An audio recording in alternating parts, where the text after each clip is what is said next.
with the sentiments of the most profound humility, I dedicate these sacred flowers.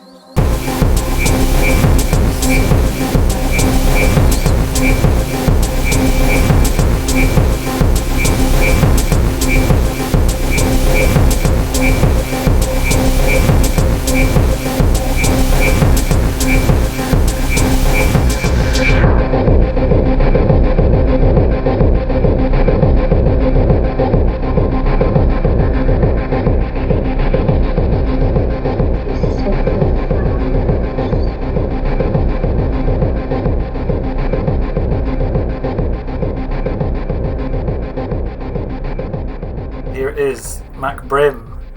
4 paintings by Mac Brim. That's what we're here to talk about. The infamous, recently viral Twitter sensation.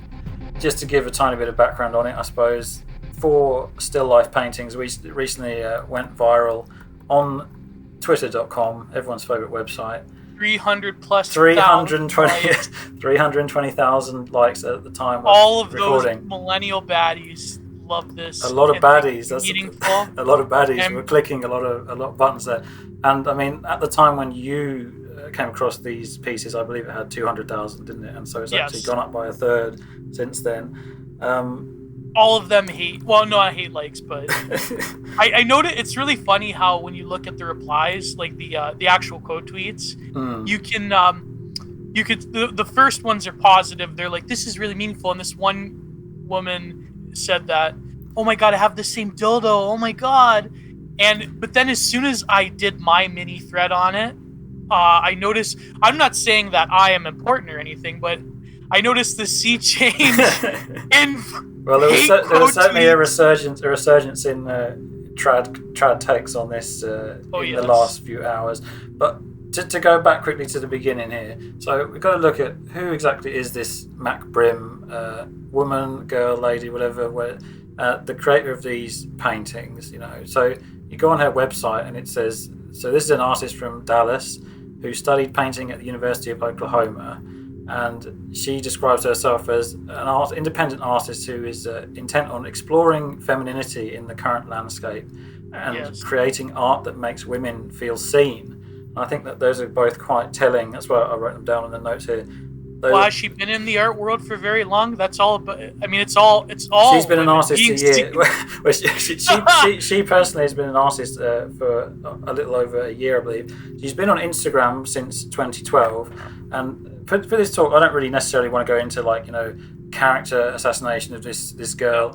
The art, really, we're here to talk about the art and it's tempting, absolutely. Well, she certainly. Here's the thing. I think there's not really. Character assassination. I think Trad Twitter has already done a good job of saying this is degenerate art. This is Weimar. This is the modern woman whore, whatever. But the thing is, her other pieces aren't. I hate to say it, they're not as interesting. They're very that's what classic of feminist pop art that you would see even in the 70s. In my opinion, a lot of her focus on the mouth and the lips. Artists, even though I don't necessarily like her, but artists like Marilyn Minter do such a better job. Yes, that's interesting.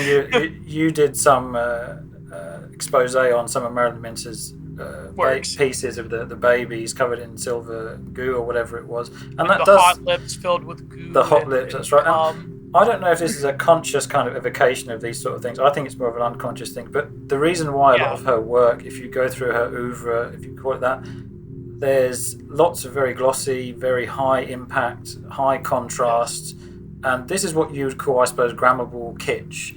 And and this is what we're here to talk about. Yes, we're here to talk about grammable kitsch, kind of in the context of this art, kitsch in general. Let's just give me the rundown quickly on how you coined this term, grammable kitsch, and how does this fit into the overall sort of schema of kitsch art, and this being a subgenre, you might say, of neoliberal kitsch or radical liberal realism. So, as I like to call it. Just expound on that quickly. I'm actually sketching out a very long lecture video on what I would call radical liberal realism or neoliberal kitsch. But really quickly, I think I would take the classic definitions of kitsch as being not just art that's safe, but the reason it's safe is because kitsch is always contained within itself, and it has a sense of rootlessness or worldlessness that doesn't contribute specifically to the dialectic of art history itself or art in general in terms of creating a world. Because kitsch is within a world that is very much self-contained, meaning that it doesn't elaborate on anything. Clement Greenberg says it takes previous nodes and motifs from fine art and what he would call high art and makes it into easily translatable and this is the key. That's right. Easily consumable forms. Yeah, and it's very safe, like you said, it's very safe. Yeah. And another thing that I think for me personally defines kitsch, and this is something that Roger Scruton is famous for kind of promoting, is this idea of an inherent kind of lack of a core, or there's an inherent insincerity, almost as if it's almost too conscious of itself. It knows exactly its own purpose as art. It's to appeal to, often to appeal to the lowest common denominator. And to quote Greenberg, it doesn't leave anything to the viewer. It's literally shotgunning meaning, or rather lack of meaning, into the viewer's face. This is from an essay by T.R. Quigley that was written in the late 90s about Clement Greenberg. So, quote, kitsch rose together with the avant-garde as a product of the Industrial Revolution and an increase in literacy. As urbanization and literacy made authentic folk culture less relevant and less popular, popular culture took its place. Popular culture is characterized by insensitivity to the, quote, the values of genuine culture, is what Clement Greenberg says. It is a simulation mechanistic, formulaic, and spurious, making few, if any, demands on its consumers. In contrast, it's the easiest simulation of kitsch consumer, the high level of appreciation of a cultivated spectator, of a Picasso, quote, demands on a second order of reflection on form, an aesthetic distance that permeates the viewer, projection. In kitsch, nothing is left to the viewer. Everything is given and obvious. The work requires no distancing and presents no difficulties. In the end, the avant-garde works imitates the cause. Kitsch is the effect of art. So that's Clement Greenberg saying about Picasso, saying about the distance in the second order reflection that is required to truly get high art or fine art. Now, here's the thing. Was that written by Clement Greenberg, or was that written by Rene Guignon? Like, it's very like. Well, there's a hierarchical. There's an assumption that there is a higher order of art, and I suppose that something that is challenging to the viewer that gets often put into that category, where there's some kind of challenge. There's some kind of. It doesn't give you everything at once, and it often shakes up your assumptions about certain things. But now, within these works, I think that there is kind of a pseudo profundity, or there's and this is very, very pseudo. This is very but there have been people who looked at these work and thought, wow, that's really hitting me in a way. I mean, you can tell by the viral reach of this work that it's obviously hitting on some kind of cultural zeitgeist of 2020 exactly, and that's to do with some of the specific subject matter of the work, which we'll go into later. That is very much dated within this time period. But the reason I would call it not just grammable kitsch, let me outline what I mean by grammable kitsch. I think that when you have that sort of pink millennial, what they call the pink millennial pastel aesthetic, and when you have objects that are meant for in vanitas, just pure pleasure and vanity, and you also have a combination of the color field being very, very pale and washed out with white. I've said this on Twitter. Grammable kitsch is not just pleasing to the eye, but it's also pleasing to the sort of neoliberal consensus morality that millennials are fond of. And so now the art is no longer challenging the viewer. The art is consumed, and I mean consumed, that's the key word, being like products that are designed to be consumed, to have this sort of moral comportment where it's like, if I consume this product, then I'm being a good person because it says something about our particular time and place. But notice that the saying of something of our particular time and place, it's not creating a world unto itself. So this is like, Martin Heidegger's analysis of art, and also Clement Greenberg. It's not challenging the viewer in the sense that it's it's just presenting a view of modern life that a lot of people, that the demographics that frequent Instagram, which is younger women, come on, let's face it, they are consuming this because it speaks to them in a very direct, very simplistic, and very easily consumable way. Yeah. So it's very garish, the colors, they're very pastel-y, they're very pleasing to the eye. There's a lot of implicit LGBT camp aesthetic going on there, and it's very conforming to the social orthodoxy. So you're not just consuming something that's pleasant to the eye, but you're consuming something that's pleasant to the social milieu and the order of things as you were. That's very interesting you touched upon that, because I was almost thinking these are almost the idea of self-care as painting. Yes. So you have this idea of self-care where you, especially when you with women online, you have this idea that you can empathize with other women because you've all had a sort of similar experience, or because let's face it, a lot of these experiences are very relatable for women on the wrong side of 20.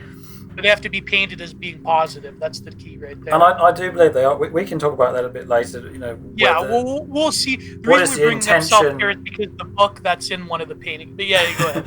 Obviously, we have the kitsch aspect to it, unintentional or intentional, probably a bit of both. But how has also these works been influenced by other feminist art? Because these are indisputably feminist pieces of art. No doubt. They're by a woman for. They're by women for women. And they're designed to, as she says, make women feel seen by having that relatable experience.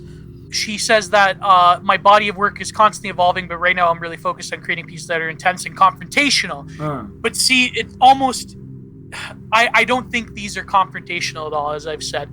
I am interested in exploring narratives and aesthetic visions that have previously been disregarded. None of these aesthetics these are in vogue right now. They are promoted by the...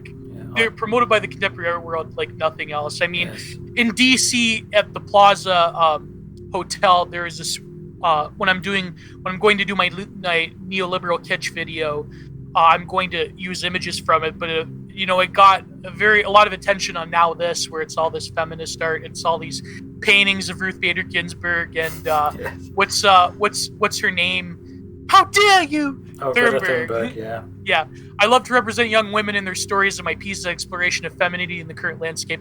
There is a history there of this type of feminist art, and a lot of art critics, before they were, when they were honest, people like Robert Hughes, before they had to emphatically praise this type of stuff, you had like very cheap feminist pop art that and there were some that was more deep and meaningful, like Laurie Simmons, who happens to be Carol Dunham's wife and Lena Dunham's mother. Interesting. So would you be able to trace then a conscious influence at all, would you say, from the feminist art of the 70s, as you mentioned, this so-called empowering and radical art of the 70s, to these pieces? I think that, to be honest with you, without sounding like a total asshole, I feel that the influences are unconscious, because she doesn't strike me as she strikes me as your typical Instagram art ho baddie that goes on Instagram and maybe finds a Frida Kahlo painting. But I would say there is a deep influence history. The influence is there because this art has permeated the cultural consciousness to such a degree that as a woman making art in this sort of context, you can't really avoid being affected by things like Georgia O'Keeffe and Frida Kahlo and things like this. And I would think that, to me, I might as well give it away now, but one of the paintings that she's doing that people think is transgressive, where it's the pregnancy test next to the abortion pills. The thing is, if you look at artists who came before her who have, what I mean by who have more skill in such an intense level, but not, what I mean by skill, I mean not just simplistically rendering an image like these are. I mean next level narrative quality to their art, because immediately what comes to mind is the works of Paula Regu. And again, Paula Regu, and there's another artist that Robert Crumb was also admired by Robert Hughes, the art critic, but Robert Hughes especially admired Paula Regu because she transcended that sort of 70s to 80s feminist pop art that was that was all basically very heavily slogan based. So you had painters you had photographers and performance artists. You had people like Laurie Simmons and others that would basically glue a bunch of empowerment phrases to it. So this is almost like activism kind of projected into the contemporary art world of the exactly. The 70s. And you had, but here's the thing: you had ABEX painters, abstract expressionist painters, the second wavers who were mostly women. You had Rosenberg, you had Frankenthaler, Joan Mitchell. They weren't explicitly feminist artists. In fact, they eschewed the term. But you had others like Paula Rego, who painted very dreamlike, almost like fever dream narrative pieces from, I believe she was from Chile. She had a lot of mythology, very similar almost, I would say, to Emily Carr. But when it comes to this painting in particular about the abortion pill next to the pregnancy test, Paula Rego, she painted a whole series of paintings of women who have had abortions. And I know it's typical, you back alley abortions is why you have to keep it legal. But these were women that you could see were in extreme pain and suffering and anguish. And her painting style is almost similar to Edward Hopper, because Hopper painted women that weren't aesthetically pleasing, that were very frumpy Midwestern for a reason. Even the still lifes, there was, all the way back to the Rococo decadent period, there were, clear allusions to female sexuality. And who is the one that was it? You know what I'm talking about? The one where it's just the female private part. So L'Origine du Monde by Gustave Courbet. Oh, Courbet, yes, Courbet. That was at the time that was unintentional. You say a proto-feminist piece of art. Yes. A lot of feminist art historians trace that as being one of the most transgressive pieces in art history, and it is. And that's very interesting that you have the focus on the female genitals here, and we'll get into that a little bit later when we analyse each individual one of these Mac Brim paintings. But that is kind of a tenet, a classical tenet of feminist art in general, having this focus on the beauty and the wavy labia and all sorts of allusions to vulvas and things like that. And even within these paintings, you have very similar to Georgia O'Keeffe's landscapes, where you can see within the pink fabric in a lot of this woman's paintings is very much, fabric was always an allusion to female genitalia for a reason. And Georgia O'Keeffe, she transported that onto the landscape itself. So you have the eternal feminine pussy onto the landscape. So we'll touch on that in a bit more detail when we actually get into the real talking about the individual pieces. So these works are obviously going viral at the moment. They capture a certain zeitgeist. But what about the quality of the painting itself? Before we go into the subject matter and the allegories contained within these paintings, the actual painting technique itself, this particular, I would kind of describe this as an art school oil painting technique, where there's, if you look at her process pictures, there's a sort of a crude underpainting done. Not on a white canvas. There's a basic underpainting done in thinned out paint, and then on top of that there's just layers of colour, possibly glazes on top of that. I'm not sure about that, but it doesn't seem like there's a lot of glazes, to be honest. It doesn't. The point I'm really making is these are not technical paintings, even though she might seem to have some kind of illusion that they are competent paintings. They are, in my opinion, I have to say, they are very bad paintings. They are not well painted at all. They have a very soulless and flat sort of quality to a lot of people were saying that too itself. On Twitter. And here's the thing, before we go on, I would say that I myself am not very technically, I'm not at this level of technicality, but I'm more obviously an expressionist painter. We're not here to dick wave about our own artistic ability, but you don't need to be head of the Royal Academy. You don't need to be head of the Royal Academy to be able to say that these are badly painted paintings. And this is a testament to how many people on Twitter have just kind of been repulsed by not just the subject matter and the crassness of the way it's projected, the actual surface of the painting as well. And I want to touch on quickly something that I've been listening to a lot of Paul Rhodes' YouTube videos lately. He has some very peculiar ideas Paul Rhodes, about. I'm coming for you. He's coming. Sorry.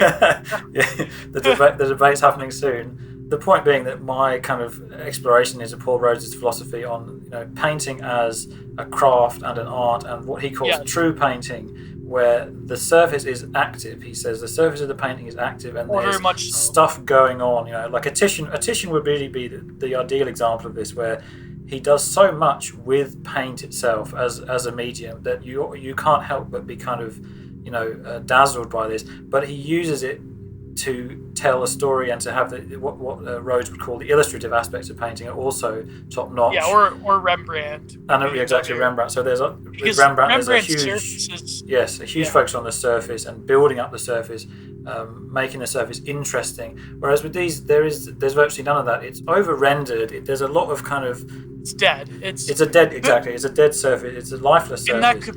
And that could partially come from. Here's the thing: you have to really approach the white surface differently, because if you're doing this type, even a lot of photorealists will do tone canvases, and they will have like sleek, like multiple gesso panels. And when you're approaching the total white canvas the way the Impressionists did, you have to paint differently. You have to paint conscious of the fact that it's not going to be. You have to use that light to your advantage, and you have to compensate for that with very interesting darks. And what we mean by the surface, and here's the thing, I think Paul Rhodes, Paul Talk on YouTube, he knows this because he has maybe not an admiration, but he certainly has an understanding, because he was, frankly, he was around during that time period, not to give away his age, but he knows about the abstract expressionists. But the thing is, I think Paul Rhodes would say that it's too much surface, it's too much action, it's pure action. Well, he would call this pure decorative. But this is different. This is no surface. This is just pure decoration. If you want to talk about this in sort of technical terms, there's problems with edges. Basically, there's a misunderstanding of how to create an edge that excites the viewer. For example, if you want something to recess into the background in a still life, you'd often make the edges more feathered. You'd make the edges less sharp. But in this, you've got every edge is kind of treated the same, and then there's there's no contiguous darks or midtones. Even the midtones are washed out. Yeah, there's very milky shadows. There's a sense of nothing's really coming forward, nothing's really recessing much, and that comes, unfortunately, that's an unfortunate after effect of these being painted from photos as well. Not really understanding depth per se. It's basically just looking at, this is about this tone, or this is about this tone, but there's no real understanding of form, there's no turning of form, and that makes them very kind of repulsive to a lot of people. I don't know if she had these objects around and maybe she took a photo of them. Well, I have no doubt that the objects themselves, were owned by her, and obviously they were set up, and they were set up in this way, and I believe they were photographed and directly painted from the photograph. Because you can see certain things, like the way that the wine glass in the first one kind of looms into the edge, the top right edge there. There's obviously lens distortion going on. There's things happening which only a camera could replicate. Yeah, and you have to really be conscious of that fact. And like when I'm doing things from photos, it's like I know that I'm not looking at the reality itself. I'm looking at a high chroma impression of that reality. What really strikes me about the surface itself is that this basically just comes off as almost illustration. Yeah, but the thing is, it's not competent illustration either. It's about it. I mean, to put it very bluntly, it's just a bad copy of a photograph that doesn't really tell you anything about the thing it's actually depicting. As I wrote in the notes here, it's a copy of a copy of a copy of something. One person on Twitter said the dildo looked like two-dimensional, like it's a paper dildo. But I mean, these things are easy to point out. There's obviously mishandling of placing of highlights, mishandling of understanding that how certain surfaces the highlights are transmit pure white. light, and how certain surfaces refract light, and all sorts of stuff like that. That's all well and good. You can go on about this stuff all day. It's very obvious that the poor woman didn't get a painting education per se at the University of Oklahoma. I can't really denigrate it for being art student stuff, but the reason why we're focusing on the surface itself is we're trying to kind of pull apart almost why to the layman these paintings are so repulsive, and why they often fall dead with people who maybe you see a lot of women on Twitter saying, "Oh, this is repulsive. I despise this," and it's not just because of the subject matter; it's also because of the way it's conveyed. And later on, I do want to discuss how maybe subjects like this could be painted or could be conveyed. It comes off almost as a pastiche of femininity. It's like, which again is all of the like millennial pink pastel baby girl aesthetic. It's very much like the baddie aesthetic is a different sort of femininity than I would say like the bimbo aesthetic. Yes, I think so. The bimbo aesthetic has a conscious recognition of the fact of what it is. But I'd say that the baddie aesthetic is kind of a lot more influenced by African American culture, ghetto culture, whatever you'd call it. And that's all well and good. You can do the ratchet. You can do baddie aesthetic fine. Point is that these are bad examples of what they're trying to be. They don't really give you a necessarily good idea of what ContraPoint's video called opulence. They're not even necessarily opulent, because you could depict this. I can tell that in for example, the second painting, the one of the abortion pills, there is an attempt maybe to kind of depict this in an opulent way, or kind of have a jarring contrast between this kind of utilitarian idea of these pills and these pregnancy tests versus the very luscious silk. But I personally don't think it succeeds on this level. But we'll go into that a little bit later on anyway. Yeah, and plus it's very like matter of fact. It's very matter of fact, yeah. And I think the lack of depth, particularly caused by the milky shadows and the lack of kind of good placing of the tones, that is something that contributes a lot to this feeling that there's something high impact intended but not pulled off. Yes, but I just wanted to say that like the reason we're critiquing her, first of all, like I know people they'll like hear this and they're like, "Well, Gio, your paintings aren't at that level," which they're not. I agree. I don't paint in this style, nor do I have any pretensions to the fact that like I have a different approach to art, and I try to get around my limitations in terms of just raw technical skill, obviously. Well, understanding limitations is very important. And the reason we're bringing this up is because she is, by her tweets. Yes. If you look at her tweets. Yeah. So the actual tweet being, okay, you don't have to like the subject matter, but you can't say my paintings are shitty. I'm a very skilled painter, and I don't know if this is facetious. It kind of doesn't really sound facetious to me. It does sound quite sincere.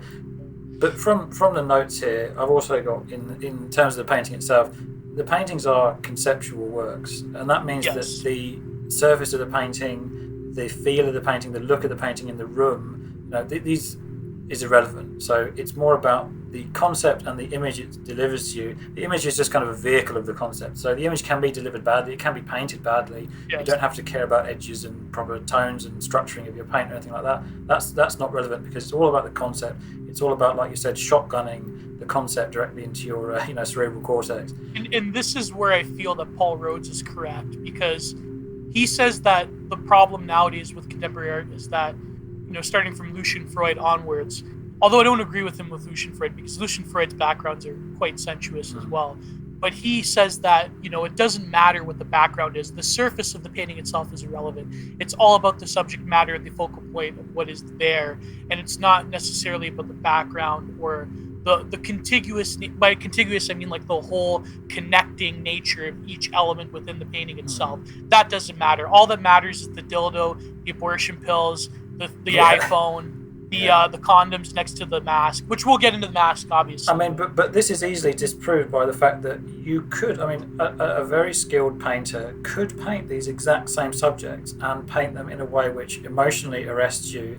Like when you look at the still lifes of, for example, Vincent Van Gogh, as they say. When you look at his still lifes, he did stuff. For example, when he was in the flatlands, the sticks of Denmark, was it Denmark?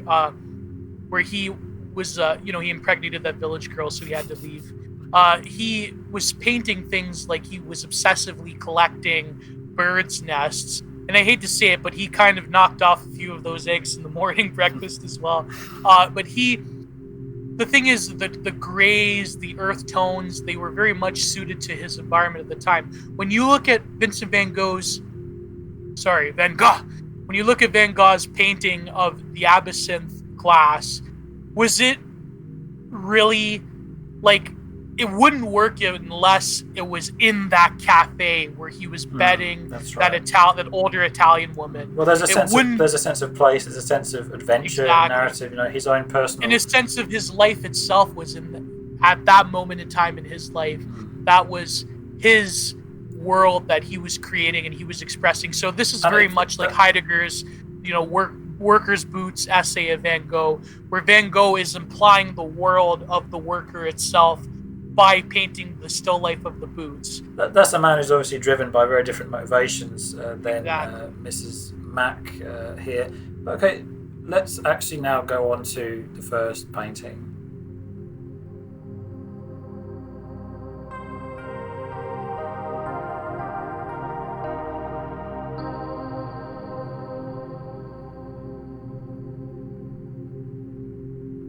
So this is the Down the Rabbit Hole painting. And this is the painting, of course, depicting. You've got these very, very topical objects here, and this to me is the most interesting painting. I think this is the one that actually has a lot to go into. The others maybe not so much. This to me has been seen by a lot of people that they click on the thread or the post and they think, oh, a dildo. This is obviously about sex. And I've seen a lot of people retweeting this saying, oh, what a way to tell us you fuck. Yeah, we get it, shorty, you fuck. But this it goes picture, beyond that. This picture to me has nothing to do with sex at all. This is to do with drugs. This is all to do with drugs. Yes, there's 4 different drugs here. I think there's 5. But 5, We'll go down the big one first. I mean, the books here.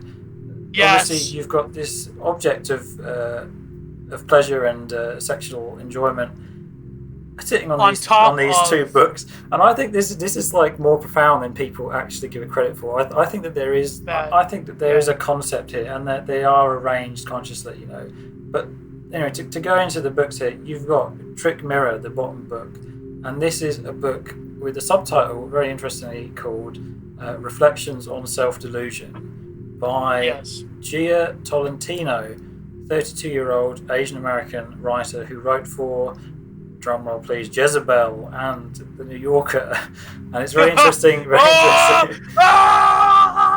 And it's interesting that we recently encountered another viral famous piece of neoliberal realism, the New Yorker famous cover of December 2020, or maybe it's January 2021, but the New Yorker cover where there's the girl sitting, she's got all the accoutrements of a pandemic worker around her. She's sitting in front of her Zoom meeting with a glass of wine. There's a cat, and there's all sorts of junk and garbage, and takeaways, and damn bitch, you live like this. It's damn bitch, you live like this. And by the way, Bill Eater had a great video on it as well. He did, but not to diverge too much from this book we're looking at here in the Down the Rabbit Hole painting. This book by Gia Tolentino, obviously this book is owned by Mac Brim, the artist here. Maybe she's read the book, maybe she hasn't. I assume she's read the book. This is a collection of essays examining modern life, drugs, feminism, the role of difficult women.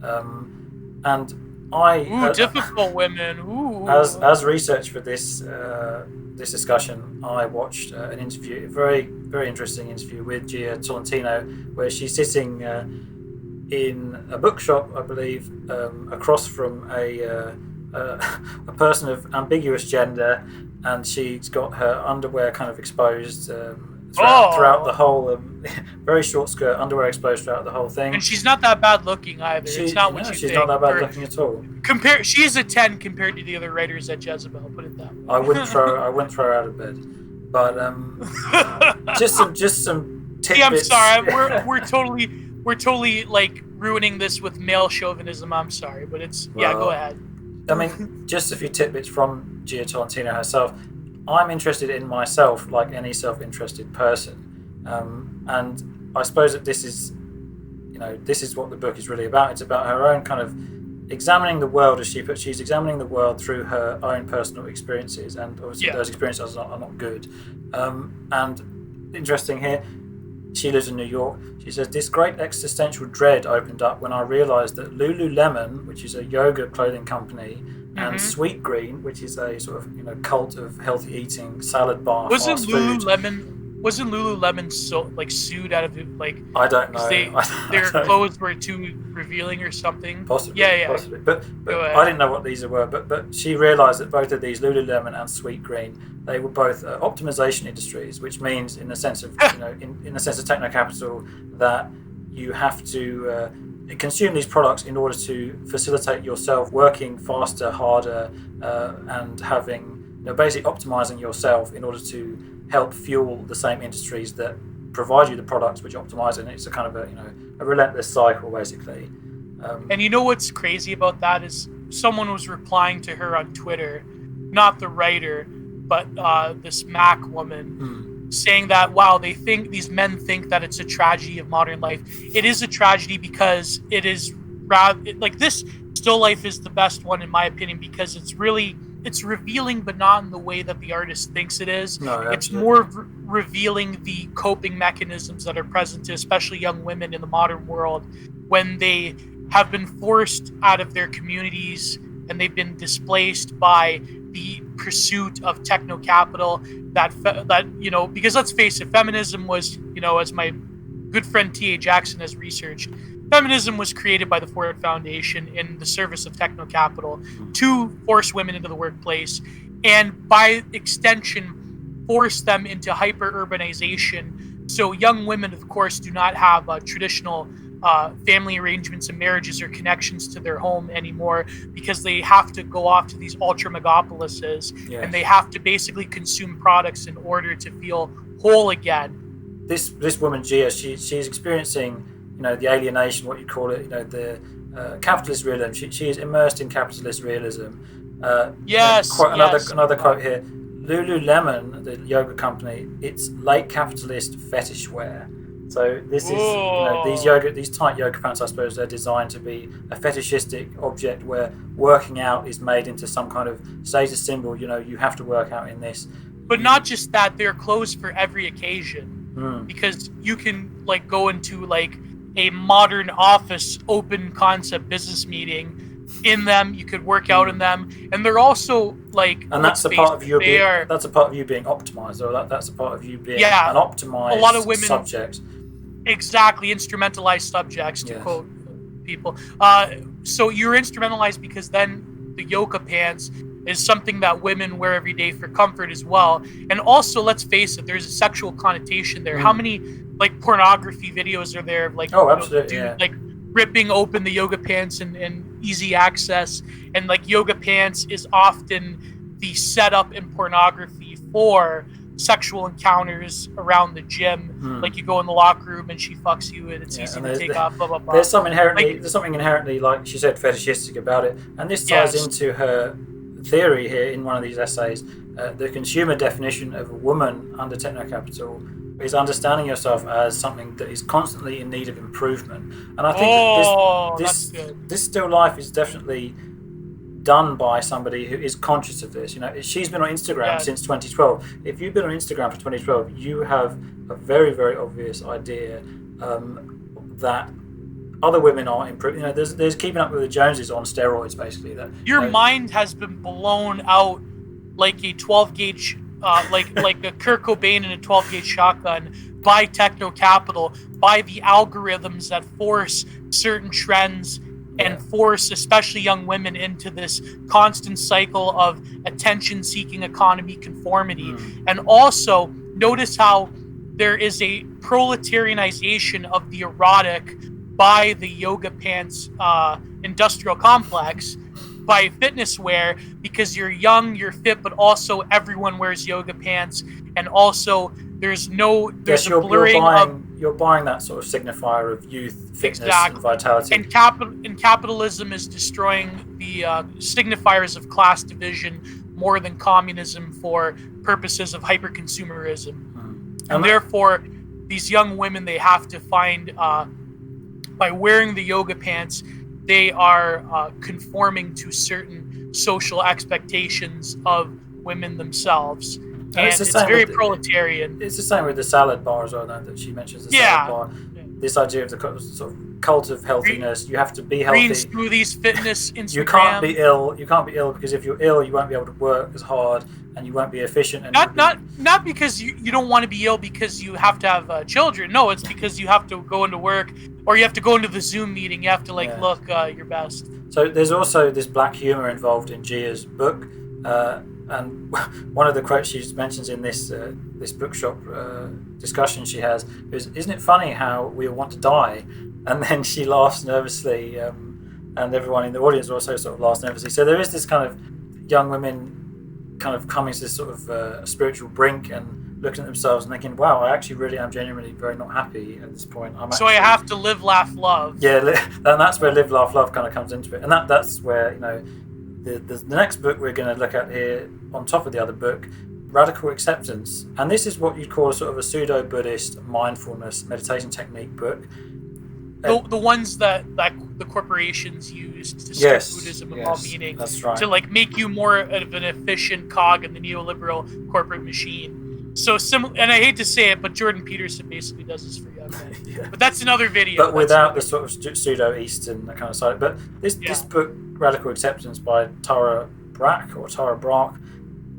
the reason why it's there obviously is because it's another sort of drug to counteract the effects of all the other drugs. You have to put yourself into this sort of, you've got to say, well, I need to do my mindfulness now because I'm getting too caught up in all of the drama, all of the constant stimulation, information overload that's being, and the radical highs and the crushing lows.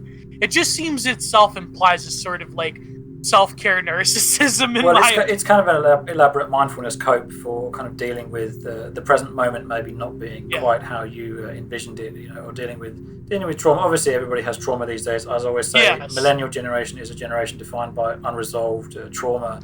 And you need that private sort of, instead of challenging the system, you need that private sort of repose within your own psyche to do this. So the information overload, the one drug, but also with young women when it comes to the attention economy, is the iPhone. Yes, that's right. That is the one drug that leads to the convalescence of all these other drugs. The wine cooler Chardonnay over here, the dildo. It's almost like if you have a chronic illness, like certain forms of autoimmune disorders where you have to take this drug, but then this drug produces another effect, so you have to take another drug. Right. And it becomes a chain of being constantly medicated to even just wake up in the morning and have somewhat of a normal day. You've got the ubiquitous iPhone there, and I've sort of described this as almost a trick mirror in itself, in that it does reflect back to you things that you want to see. The black screen and is things you don't want to see. As we've said in Break the Rules, is the occult mechanism, the black screen, the monolith that you hold in your hand that reflects the world back onto you. And really just explodes your brains with information processing that the human mind was never evolved or designed to handle. And it's a source of what I've written down is numbing stimulation. You pick it up, you feel stimulated, but at the same time you feel sedated. And a lot of these things here are sedatives as well. You've got also, obviously, and social media just ruined a whole generation of women. I'm going to put that out there. Well, this is why this art exists. This art exists because of social media. It doesn't really exist for any other reason. It feeds back onto itself. This is why it is kitsch, because it is feeding onto a specific world that reflects the same exact vision of itself to the viewer without any complications whatsoever. So anyways, that's absolutely right. So you've got the iPhone, you've got the wine glass, and I mean the wine is just, again, another very ubiquitous icon of millennial women. Bourgeois femininity. Everyone's heard of the sort of the wine art archetype. The wine art archetype, childless woman who is an alcoholic and often in denial about the fact she's an alcoholic. And this is interesting because the wine is not drunk socially in this case. The wine is drunk on your own. And drinking on your own is a very dangerous, it's a very dusty road to walk down. As I've known many alcoholics, and same in the construction world. Having known many alcoholics as well. Yeah. Yes, it's very destructive. This is all about turning inwards. This whole painting, and the other paintings, they're all about turning inwards, and sometimes literally, physically, inserting something inside yourself in the case of the dildo, and the wine. no, like I don't mean to be raunchy, although I kind of do, but notice how the dildo is one of those like vibrating double header dildos. It's supposed to be a maximum pleasure. Yes, that's right. This is what I've written here as well. This is a device. Like it's just hitting you with this like whopper orgasm. Just, this is a just device like that is designed vibrating you into a simulated nirvana of sexual ecstasy. Yes, that only women can know. In much the same way that the sort of the mindfulness meditation is designed to send you into kind of a nirvanic, a lulled state, where you accept everything. You know, you accept everything everything is literally fine when you've had an orgasm. You know, if you read the book Smut, the way that women enter the erotic reality is much more different than the way men do, because men can slip in and out of the erotic reality very easily, phenomenologically. And with women, there has to be this build-up. There has to be. Yes. Whereas men, you know, because from a very young age, when we start puberty, it's just the erotic reality just chases us all the time. We sometimes can't even control it. So all I would say about the dildo is this is an optimized pleasure-giving device. You know, in the same way that Sweet Green and Lululemon, they're both optimization industries. The sex toy industry is also optimization industry. How fast can we, blast your genitals basically into a pleasant state? And notice how all of these products are geared especially towards women in terms of consumerism. It's interesting. A lot of them now, they look very feminine. You know, the actual device itself looks very feminine, doesn't it? Because, you know, you've got the traditional dildo shaped like a man's phallus, standard issue, but then you've also got these strange alien-looking ones nowadays, which are designed to look very feminine, very, very harmless, no hard edges. They're all very, you know, very rounded off, very smooth, and they're specifically optimized for the female anatomy, unlike the male. Unlike nature's crude job, whatever he did with us. And I feel, yeah, unless you're like Chris Chan, you have that condition where it's like hooked up or whatever. Oh yeah, of course. But I feel that unless you are, like if you're a cam person or if you're involved in the porn industry where you're taking on these like almost like I would say disgusting feats of self-deprecation by these like huge dildos, that's really just a porn fantasy. I feel that women more identify with this because it's very intimate, it's very shaped towards their anatomy and their pleasure, whereas men, like in pornography, these dildos that are like just ridiculous and veiny, and it's really just like a disgusting perverted fantasy that certain people that control the porn industry foist upon people, but that's besides the point. But I mean, I thought this was interesting to think about as well, just how uniquely female, uniquely feminine this art actually is. Trying to do a thought experiment here. Imagine if you had a male equivalent of this particular still life. If you had a bottle of whiskey and, you know, a Tenga masturbator or a flashlight or whatever. Skull, a bottle of a snifter of whiskey, a cigar, and a cowboy hat in the background. But not just super masculine things. I mean, if you had, you know, the very equivalent of this, where it's very kind of inward looking. So you've got like almost like a neat or a man who's not sexually on the marketplace. You'd have a fleshlight running. But the shameful associations, I think, or the kind of the humorous associations around this, you know, you couldn't really get away with. It would be seen as kind of absurd rather than empowering to paint a still life in vivid detail of a man's fleshlight resting on top of, for example, 12 Rules for Life or something, you know, or Nietzsche or whatever the fuck people read. It would have will to power. It would have the fleshlight. It would have a barbell, like a 10-pound barbell. You'd have. It would have. And you'd have. I could do a painting like that. Yeah, exactly. I think it would be hilarious. I think that would be wonderful. But the thing is, it would be. A man wouldn't paint that. I mean, there has been. Obviously, we're not trying to point out some kind of hypocrisy here. We're just trying to point out that, you know, this is very intrinsically feminine in the nature of this whole painting. Is what I'm saying. I feel like there are a lot of there are queer artists who do focus on the male genitalia, but that's different. That's like, you know, Robert Mapplethorpe type of alternative identity. But I feel that men try to hide their sexual sort of. Well, the male genitals, and the idea that, you know, you have a phallus and it goes into things. That's kind of been generally like men have been worshipping their phallus since the Neolithic age. That's true, but I'm talking about in art itself. That's often been considered to be a very lowbrow, very crude You don't get intellectual content, out of drawing a man's phallus. Unless it's very early symbolist, what Hegel called symbolic art, that sort of disappeared with, absolute spirit evolving towards the Renaissance, the old masters and so forth. But that's even the ancient Greeks, I suppose, they had the idea that if you depicted a man with large genitals, he had limited intellectual capacity, let's say. Yeah, they had a different attitude towards nudity. I don't think a lot of the Renaissance paintings and before that the early Greek art, they didn't have the same conscious, like, this is my dong sort of, like, this is not. They had a different attitude towards nudity as being a perfection of the human form itself. And this idea was later revived because, the Renaissance, they rediscovered, quote unquote, rediscovered the Hellenistic period.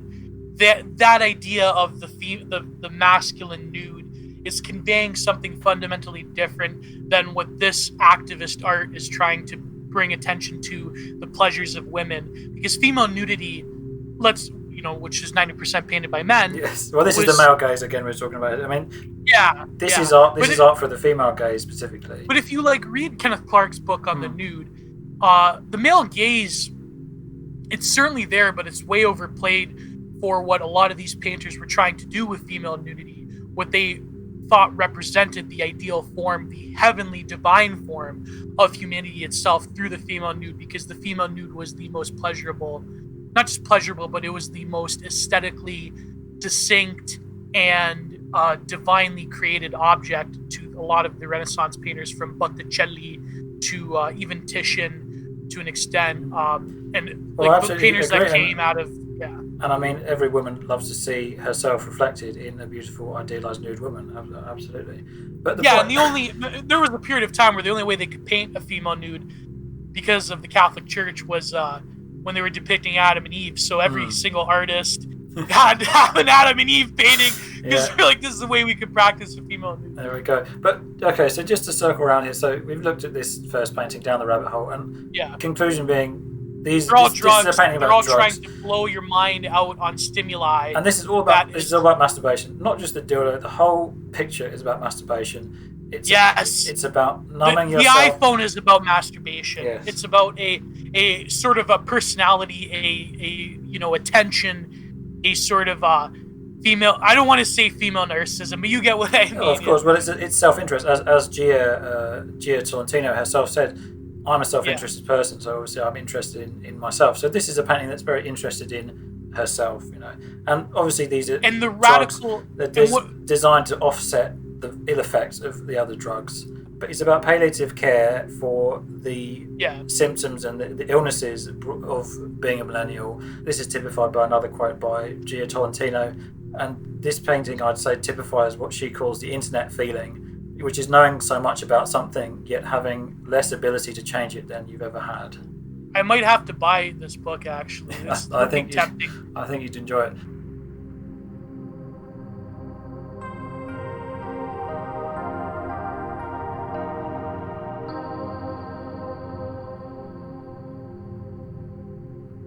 Just to touch now on the other paintings, and we've got slightly less to say about the other paintings.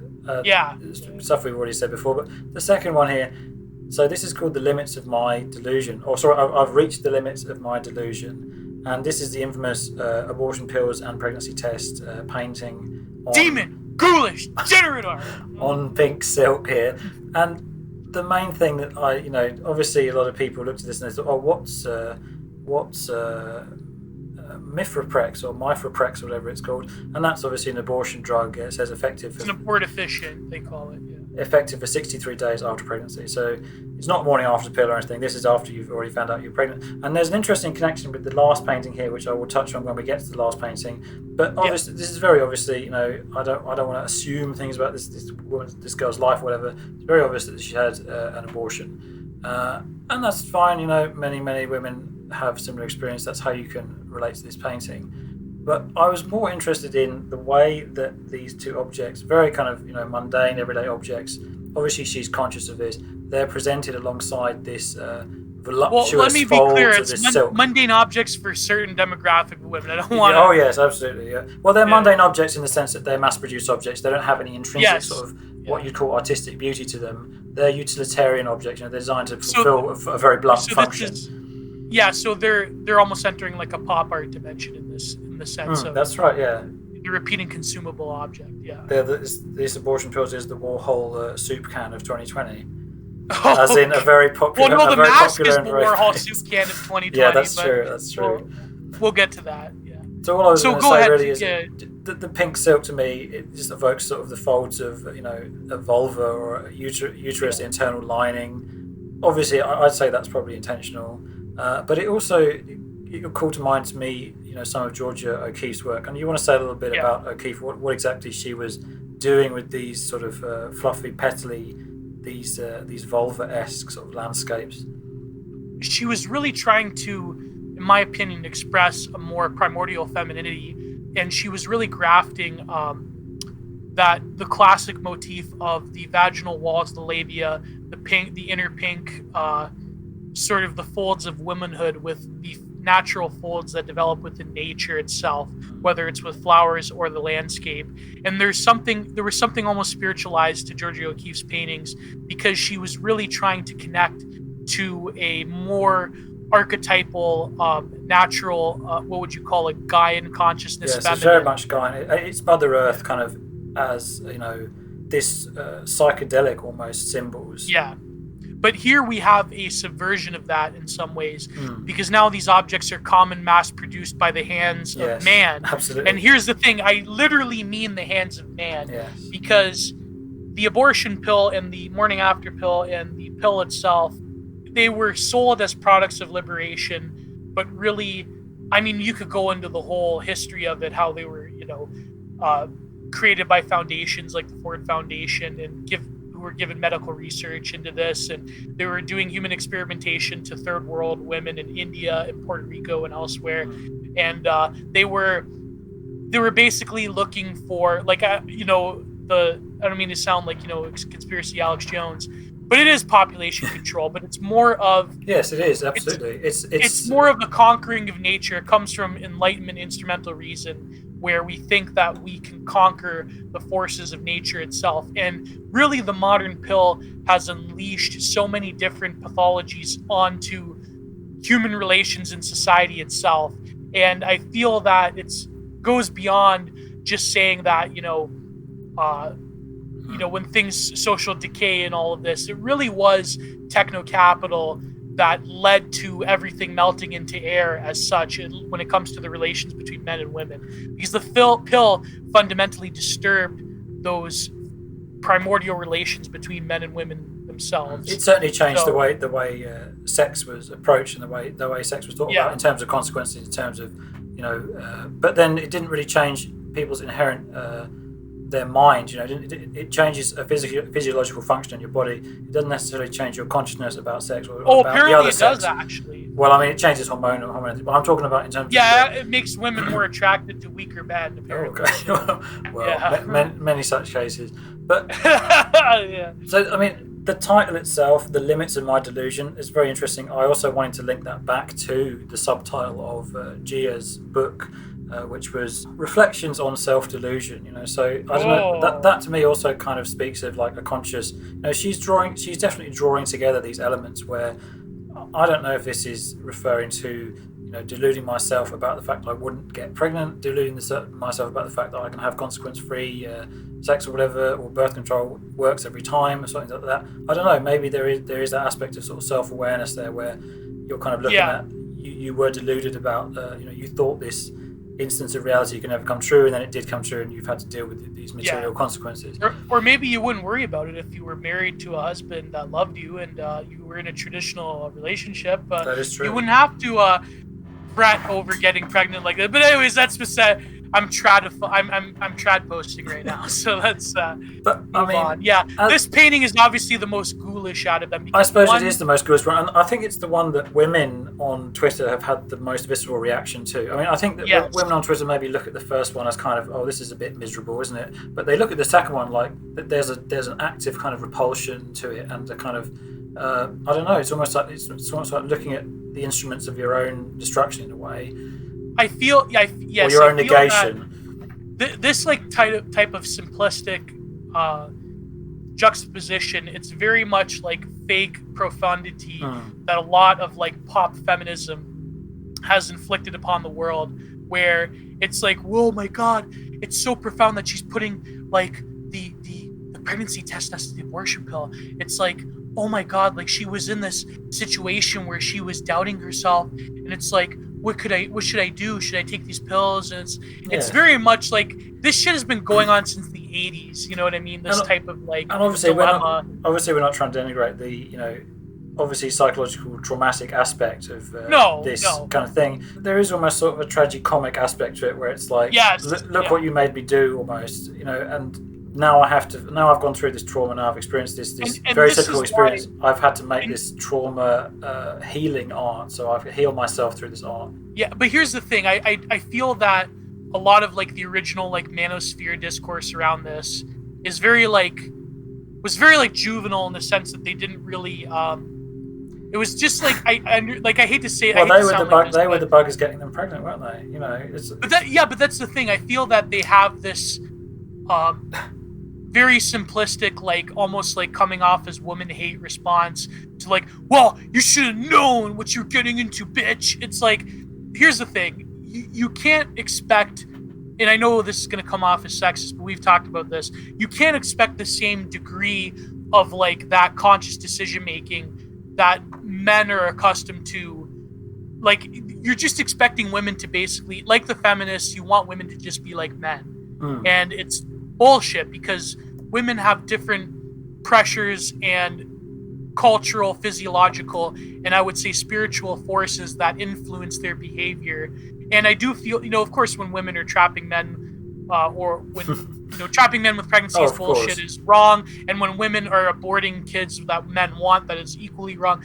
But I'm not saying that. I'm saying that when this type of dilemma happens, I feel that it's too simplistic to say this like egalitarian, like, well, men and women are equal and they have equal rationality and they have equal motivations, so you should have took care of it. You should have known better. It's like, no, it doesn't work like that. Life is more complicated. But I'm not saying that as a justification for abortion. Obviously, I think that's bullshit. I think when feminists, they're like, oh, well, life is complex and all of these things happen, and yes, no, I do feel there is often this kind of these things just happen. That's something you hear very often. It's these things just happen, and exactly. I suppose from a female point of view, that is really a legitimate take. That's actually genuinely how it is a legitimate take. Like, there is a degree of personal responsibility, but I feel that a lot of the social forces in modernity has led to this, and not to like say that women are off the hook. There is a degree of personal responsibility, but I feel that this happens because there isn't those social relations that used to be there between men and women that make this sort of thing unthinkable. Right. And so this is why I don't agree with that like early manosphere. Like Puaism to me is another symptom of modernity, in the sense that it is. Men feel they have to game the system because gender relations have been so fundamentally exploded, but at the same time it's still this like gynocentric pursuit of women. But these men and their particular game, unfortunately, it's led to the profusion of these baddies and these cynical women that you see nowadays, who are all kind of very wise to this, and they have a lot of cynicism, a lot of apathy towards men. And they use sex as a tool. They use men as a tool because men have used them as a tool. So it's like, do unto others what has been done to me, sort of deal. And another small thing about this painting, I mean, there's not that much. I mean, we probably said way too much than this painting really even means. But I felt that there was also aspects of this painting which is meant to be, as I mentioned a little bit earlier, it's meant to be a way to resolve personal trauma, but it's also meant to be a way of kind of, it's a self-care painting, it's a self-embracing painting, almost in the way that these silk folds are kind of embracing the empty box of pills and the positive pregnancy test. And I mentioned here in the notes, fucking and its consequences are a dirty job, but by God, it's my right to do it. And this exactly, yeah. And this reminded me a little bit of reading the infamous STILE forum thread about AIDS in the 70s and 80s. Oh God! You got the impression in the late 60s, with the extreme sort of gay liberation that was going on, the gays felt that like this is their duty to have as much sex as possible, no matter the physical or the spiritual consequences. That's at least what I got from reading a lot of that. And it's thread. a way of, and not passing a moral judgment. Obviously, you can't pass a moral judgment upon that. Other than it's the consequences were the consequences. Things there was obviously it was not out of nothing where this occurred. The wages of sin. That's right. Yeah. It's like this pastor he was a gay porn star who became a pastor.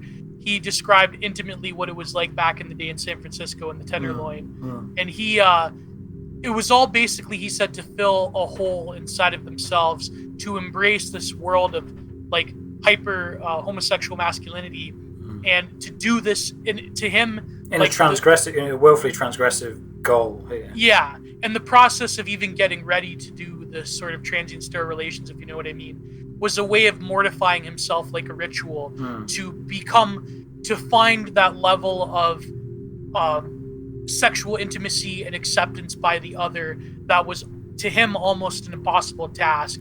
I think his name is Joseph Sciamba or something like that. Yeah. So if you look it up, I think it's called Surviving the Gay Life Barely. I mean, I'm pretty sure I've read this, honestly. And there's also another interesting part of that where you had I was reading an article about somebody who took a visit to the infamous gay bathhouse Club Z in Seattle. And he mentioned talking to some of these guys on the inside of this building, who would engage in what you would call transient sterile relations. And the fact is that most of them just found this boring. They knew it was boring. They knew it was redundant, but they were doing it out of some kind of consciousness. They were driven by an impulse that they didn't really quite even understand themselves. And I think that it was part of the cultural zeitgeist of the time, And I feel with like the young millennial baddie, that's sort of a similar. Yes, they're driven by forces and by movements of energy, I suppose, that you couldn't really, you can't really comprehend. It's what drives these women to take these alluring pictures of themselves, but they're completely devoid of any real eroticism in much the same way that this bathhouse sex was kind of devoid of eroticism, but it was done. Actual eroticism is dead. Yeah. I mean, it's all like it's. Again, the Heideggerian, there's no concealment there. There's no revealing into the possibilities of the erotic. I was watching this Italian movie the other day, the 70s cinema, you know what I mean, back in the day, like how raunchy us Italians can get. It was called Killer Nun. And there was this one scene where this nun like slips out and dresses in this like revealing black dress, but she's got like this, I think her name was Eckelberg, the actress. She was originally born in Sweden, but she was an Italian implant. And of course, the film is filmed in France to escape the morality laws of the Catholic Church. So in this scene where she has sex with this guy she just met at a bar, it's like, it's different from the baddie.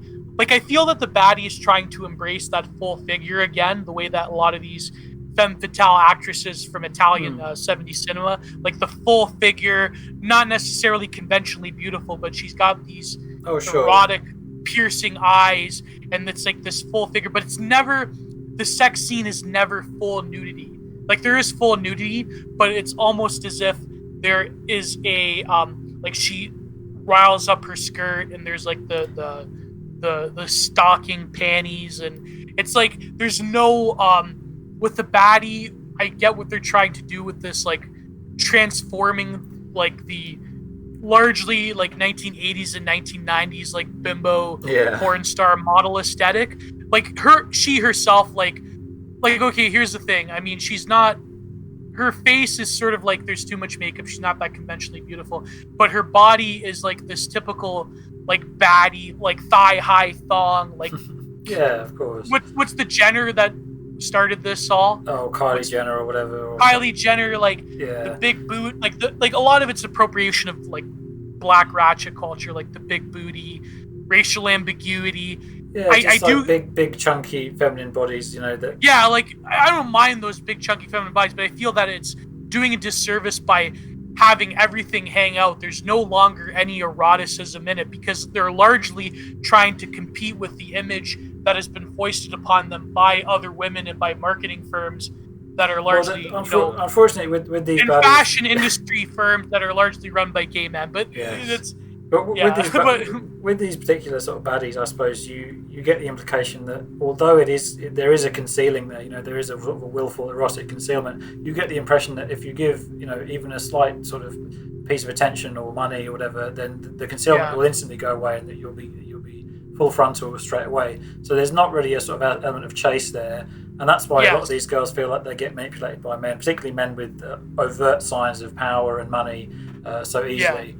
The sugar baby sort of thing is really in the OnlyFans aesthetic. Like it's very precarious.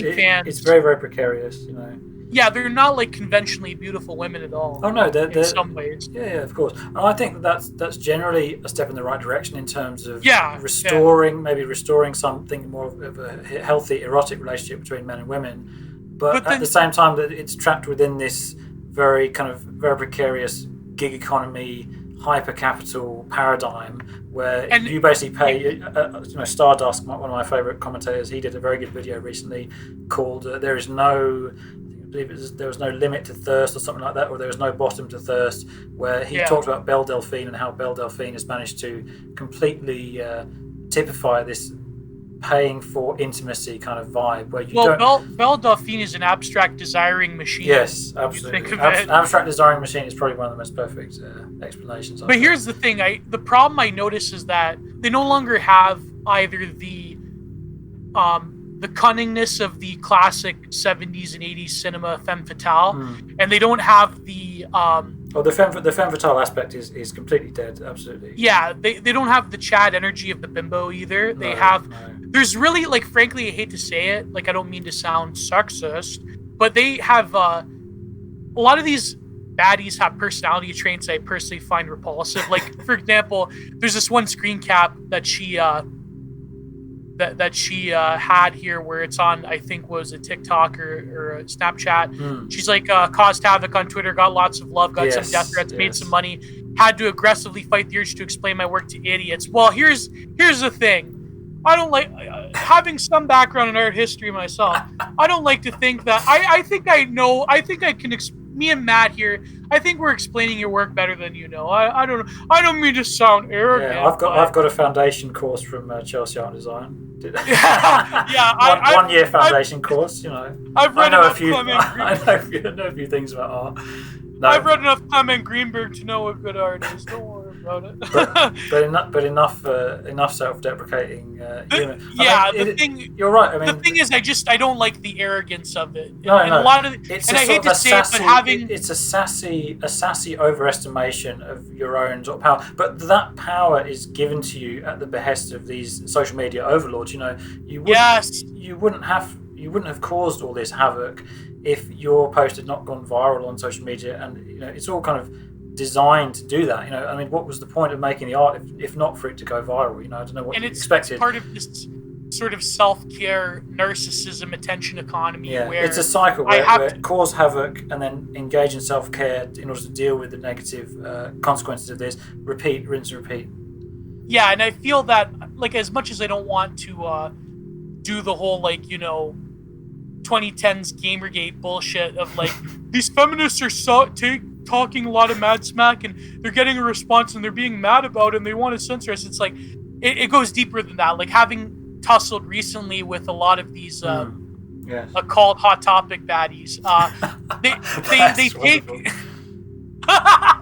they take a lot of criticism as a personal attack, even if you're making highly when the art's so personal, I mean, the art is deeply personal, as self-admitted by the artist. Everything criticizing the art is a direct assault on you.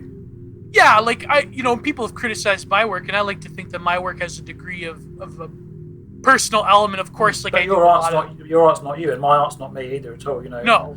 I put a lot of myself into my art, but you can criticize my art has technical flaws, which I readily admit, and I think that it's wonderful if people point those out. Yeah, like my art, I'm trying to. I don't identify my own state of mind or my own stability of mind with a technical flaw in my art. Because the thing is, you have to realize that art is never fully in control once it's released into the world. It's never fully in control of the artist, obviously. Well, that's definitely the author, I suppose, as applies to art.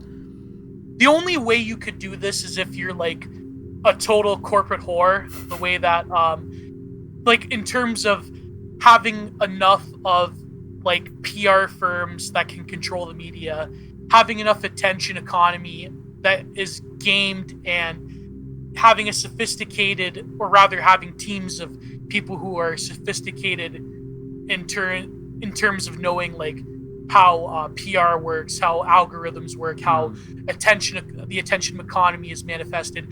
There are very few artists who are able to control not just their artwork, or, well, if they make their artwork at all, but they are sophisticated in terms of controlling their artwork and the response and the discourse around their artwork. And like, let's face it, who would you say is a good example of that? I mean, would you say Warhol? Banksy. Or would you say Banksy? Yeah, I was going to say Warhol, Banksy, but I would say, okay, yeah, Banksy, Cause, but the originator was Warhol, and this is again classic Robert Hughes. Because Warhol made his art with very much the intention that it was going to be talked about and that it was going to be ruthlessly critiqued.